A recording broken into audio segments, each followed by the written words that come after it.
Ang pagkat-etniko ng Katagalugan sa gitnang Luzon. Ang kultura ng mga Katagalugan ay isang pangkat-etniko sa Pilipinas na kinabibilangan ng mga Katagalugan ay may malalim na ugnayan sa kanilang kasaysayan, tradisyon at mga karanasan. Sa aspeto ng kultura, ang mga Katagalugan ay kilala sa kanilang pagpapahalaga sa mga pamilya at mga komunidad. Napakahalaga sa kanila ang mga tradisyonal na gawain tulad ng pagkakaroon ng pista, pagdiriwang at mga okasyon tulad ng kasal, binyag at iba pa. Mahalagang bahagi na rin ng kanilang kultura ang musika at sayaw. Kung saan ipinamamalas nila ang kanilang pagmamalaki sa kanilang lahi at identidad. Ang kultura ng pangkat-etniko ng Katagalugan ay isang kompleksong tema na nakapaloob sa mga tradisyon, maging sa mga pamahiin at pagdiriwang.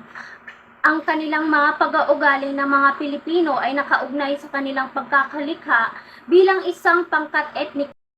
Naman, ang kanilang mga tradisyon, kasaysayan at kanilang mga kaugalian ay nakapaloob sa kanilang mga gawain na nagbibigay definisyon sa kanilang kultura ng kanilang pagkakakilanlan bilang isang pangkat-etnikong Katagalugan sa gitnang Luzon. Batay sa kanilang paniniwala, marami sa mga Katagalugan ay ang mga Kristiyano na may malaking impluwensya mula sa kolonisasyon ng Espanya. Gayunpaman, mayroon ding mga tradisyonal na paniniwala at ritual na patuloy na pinapanatili ng ilang sa mga Katagalugan, tulad ng mga pagdiriwang ng mga anito o espiritu o di kaya kalikasan. Ang Katagalugan ay mayroong sa kultura at pinapanatili sa pagpapakita ng kanilang pagiging masigasig at makapamilya bilang isang pangkat-etniko ng Pilipinas sa gitnang Luzon. Ang relihiyon ng pangkat-etniko ng Katagalugan sa gitnang Luzon ay may malalim na ugnayan sa Kristyanismo na malaking impluwensya mula sa kolonisasyon ng Espanya. Karamihan sa kanila ay Katoliko at Romano na sumusunod sa mga paniniwalang Kristiyano na tinuturo ang simbahang Katolika. Gayunpaman, karamihan sa kanila ay sumasampalataya sa iba't ibang sektor ng Kristiyano, tulad ng Protestante at mga kaanib ng iba't ibang sektang Kristiyano.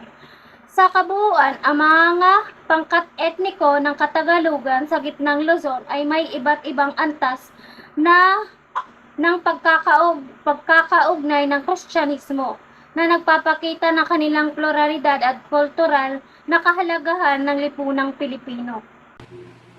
Mga tradisyon sa gitnang Luzon. Una is Pamulinawin Festival. Isang pagdiriwang sa lalawigan ng Ilocos Norte na nagpapakita ng kulturang Ilocano. Ang festival ay nagtatampok ng mga sayaw, musika at iba't ibang uri ng paligsahan. Pangalawa is Sinukwan Festival. Isang pangunahing pagdiriwang sa Pampanga na nagpapakita ng kultura at kasaysayan ng mga Kapampangan. Ang festival ay nagtatampok ng parada, sayawan at tradisyon na laro. Pangatlo is Pistay Dayat. Isang pagdiriwang sa Pangasinan na nagpapakita ng pagmamahal ng mga Pangasinense sa dagat at pangisdaan. Ang festival ay naglalaman ng karagatan-related na aktibidad tulad ng paligsahan sa paglangoy at mga palaro sa buhangin. Ang mga nabanggit na pagdiriwang at tradisyon ay ilan lamang sa maraming paraan sa pagsasabuhay ng tradisyon sa gitnang Luzon. Mga wika sa gitnang Luzon. Mayroong iba't ibang wika at dialekto na ginagamit ang pangkat-etniko sa relihiyon na ito. Narito ang mga ilang pangunahing wika. Una, Ilocano. Ito ang pangunahing wika na ginagamit ng Ilocos Region kung saan matatagpuan ang lalawigan ng Ilocos Norte at Ilocos Sur. Pangalawa, Kapampangan. Ginagamit ito sa lalawigan ng Pampanga at mga kalapit na lugar nito. Kilala ang Kapampangan sa kanyang rikong salita at mayaman sa kultura. Pangatlo, Pangasinense. Ito ay ginagamit sa lalawigan ng Pangasinan. Ang Pangasinense ay isa sa mga wikang Austronesyo sa Pilipinas. Ito ay ilan lamang sa wikang ginagamit sa parte ng gitnang Luzon. Mga kaugalian sa gitnang Luzon. Una, ang mga Ilocano ay kilala sa pagiging malikhain at makamit sa larangan ng sining, musika at panitikan. Pangalawa, ang pagdiriwang ng Semana Santa ay isa sa pinakamasiglang okasyon sa gitnang Luzon, kung saan nagtitipon ng mga taga-relihiyon upang magbigay-pugay sa mga relihiyosong tradisyon. Pangatlo, sa mga komunidad ng Aita ay naging kaugalian na ang kanilang mga ritual at seremonya na nagpapakita ng kanilang paggalang sa kalikasan at kanilang mga ninuno. Ito'y ilan lamang sa kaugalian ng gitnang Luzon. Ang pangkat etniko ng Katagalugan sa Hilagang Luzon. Ang Hilagang Luzon o Northern Luzon ay isang kauluhang rehiyon na matatagpuan sa hilagang bahaging rehiyon ng Luzon. Ito ay binubuo ng tatlong rehiyon mula sa kanlurang Hilagang Luzon, Ilocos, Cordillera, Administrative Region at Silangang Hilagang Luzon. Lambak ng Cagayan ay tanyag sa tawag ng norte ng Luzon o ang iba sa Cordillera. Ilocos Diaz at Sierra Valley, ito ay tinatawag ng mga subregions sa isla ng Hilagang Pilipinas o Luzon na hinahatin sa tatlong pangkat. Dito matatagpuan ang pinakamababang ilog sa Pilipinas, Ilog Cagayan, Sierra Madre, Banawe Rice Terraces, Strawberry Land at Summer Capital sa Pilipinas. Ang lalawigan ng Cagayan ay isa sa mga kilalang probinsya sa Pilipinas marahil sa katagang lambak ng Cagayan at rito matatagpuan ang pinakamababang ilog sa Pilipinas. At malabunduking relihiyon sa Pilipinas sa Hilagang Luzon, ang Sierra Madre na matatagpuan sa lalawigan ng Isabela at sa gitnang bahagi ng Hilagang Luzon, ang tirahan ng mga Ifugao. Galing sa salitang Ipugo na ang ibig sabihin ay mula sa mga burol. Ang salitang Ifugao matatagpuan ang mga kalinga sa pinakahilagang bahagi ng Luzon. Ang mga Kankanae ang pangatlo sa pinakamalaking pangkat sa bulubunduking lalawigan ng Hilagang Luzon. Mga Tagalog sa gitnang Luzon, sa Nueva Ecija, Bataan at Bulacan. Ang kultura sa Hilagang Luzon, kilala rin bilang kultura sa Hilagang Luzon, ay isang malalim at malawak na pagkakasama ng mga tradisyon, kasanayan at paniniwala ng mga Elbog sa loob ng mga dantaon sa rehiyon. Ang Hilagang Luzon ay matatagpuan sa hilaga ng Pilipinas at binubuo ng ilang mga lalawigan tulad ng Ilocos Norte, Ilocos Sur, La Union, Abra at Benguet. Wika. Ang Iloco, maaari ring Ilocano o Ilocano, ay isa sa mga pangunahing wika ng Pilipinas. Ito ang wikang gamit, lingua franca ng halos kabuuan ng Hilagang Luzon, lalo na sa rehiyon ng Ilocos, sa lambak ng Cagayan at sa maraming bahagi ng Abra at Pangasinan.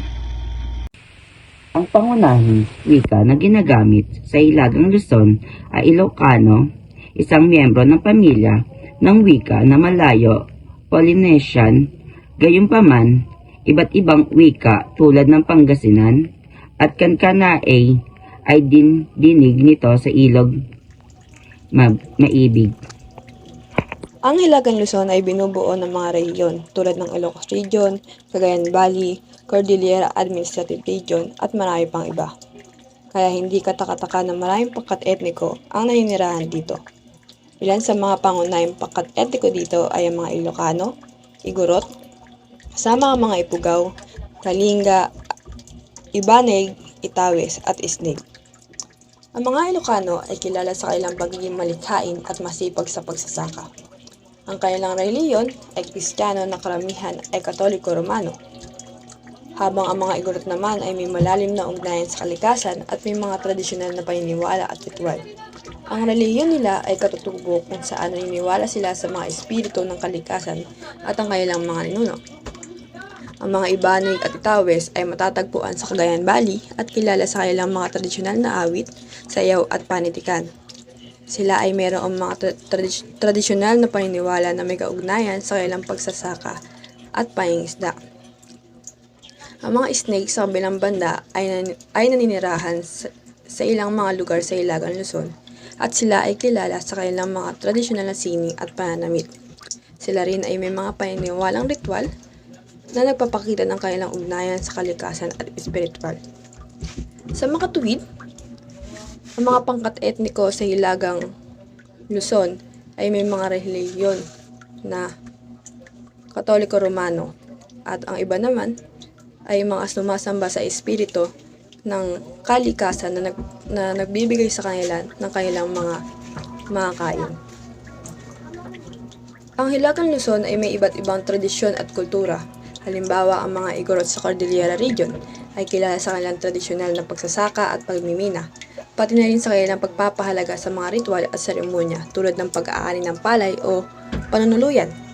Ang mga Ilocano sa Ilocos Region ay may sariling tradisyon sa pagsasaka kasama ang kanilang pagninilay-nilay at pag-aalaga sa mga hayop. Sa kabuuan, ang bawat pangkat etniko sa Hilagang Luzon ay may kani-kanilang mga kaugalian, paniniwala at tradisyon na nagpapakita ng kanilang kahalagaan sa kanilang kultura at identidad.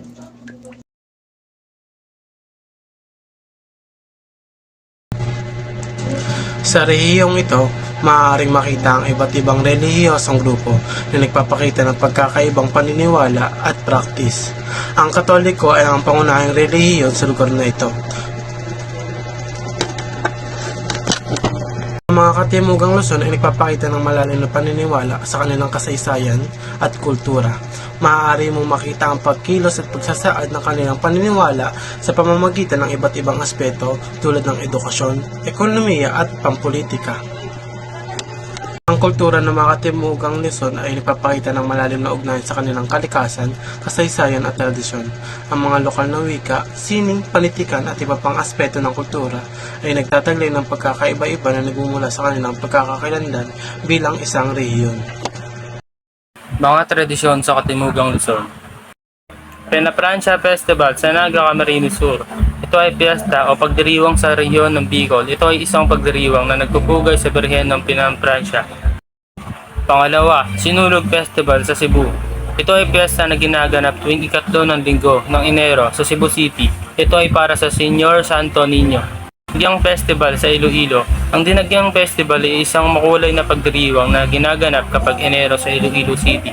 Ito ay isang pagdiriwang na pinagdiriwang ang parangal sa Santo Niño na nagsasalamin sa mayamang kultura at tradisyon ng mga Bisaya. Mga wika sa Katimugang Luzon. Tagalog. Ito ang pangunahing wika sa rehiyon ng Calabarzon, Cavite, Laguna, Batangas, Rizal, Quezon at Metro Manila. Kapampangan, ginagamit sa lugar ng Pampanga at ilang bahagi ng Tarlac. Ilocano, ginagamit sa ilang bahagi ng lugar sa Tarlac at Zambales. Bicol, ginagamit sa rehiyon ng Bicol na nakapalibot sa lungsod ng Naga. Sa kaugalian naman ay halos magkakapareho ito, kagaya ng pagiging matulungin sa kapwa, pagiging marespeto at sa matatanda at pagiging mapagbigay kasi ang kaugalian ay nakadepende sa tao at dahil lahat ito ay Pilipino.